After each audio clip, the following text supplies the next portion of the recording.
CTHULHU Jack. I decided to revisit this oddball flick I haven't seen in a gazillion years, which for the life of me I barely remembered, except for some choice sequences. So in rediscovering this whimsical, nightmarish musical from the minds of the Elfman brothers, I had no choice but to venture down into the basement of the Hercules family and enter The Forbidden Zone from 1980. It was only available as a black and white bootleg. Director Richard Elfman had wanted each frame to be painted in color, but already selling his house in order to make the film, it was never attempted until the early 2000s. This film is best as a washover and take it as sheer audacity with colorful characters that existed in controversy at the time, and surely would dust up that word in this day and age. The Hercules family buys this tiny little house from Huckleberry P. Jones, a pimp and narcotic user who was freaked out by the portal in his basement that led to the sixth dimension. When daughter Frenchie discovers the portal herself after being disillusioned with school and looking for another adventure, she travels through the cosmic lower intestines to only land in pillows shaped like poo. Why leave reality?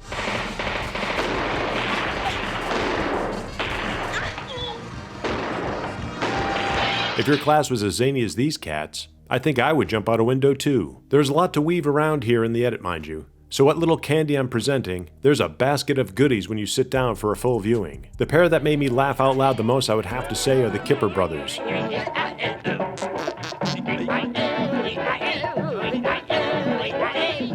But I start chuckling to myself after seeing the scene and having it repeat in my mind over and over again.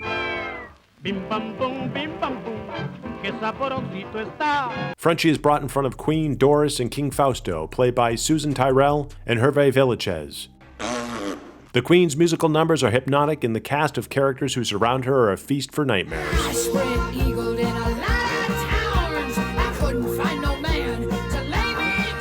The king is smitten with Frenchie and tries to hide this entanglement, but the Queen catches wind and decides to put an end to Frenchie. Meanwhile, we are following her brother Flash and Gramps, who have entered the Forbidden Zone to look for their sister Frenchie, dragging in their friend Squeeze-It, or Chicken Boy as his mom calls him. You want to see Chicken Boy?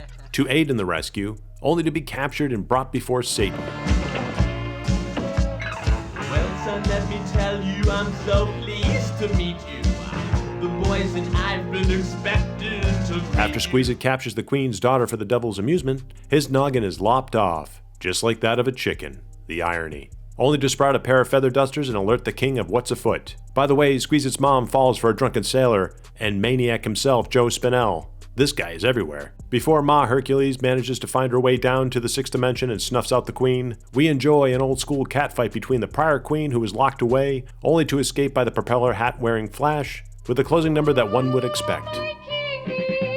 I have to give a final shout out to animator John Muto, who supposedly created all these pieces by himself due to the limited budget. The Gilliam Python-esque animation really adds to the film and honestly elevates it beyond just a performing art piece. So, if you want to know what it's like dropping in like a deuce in the sixth dimension, then this little trip might be the film for you. Until next time. So click links below to be notified. Many thanks for the support, and Hail Cthulhu!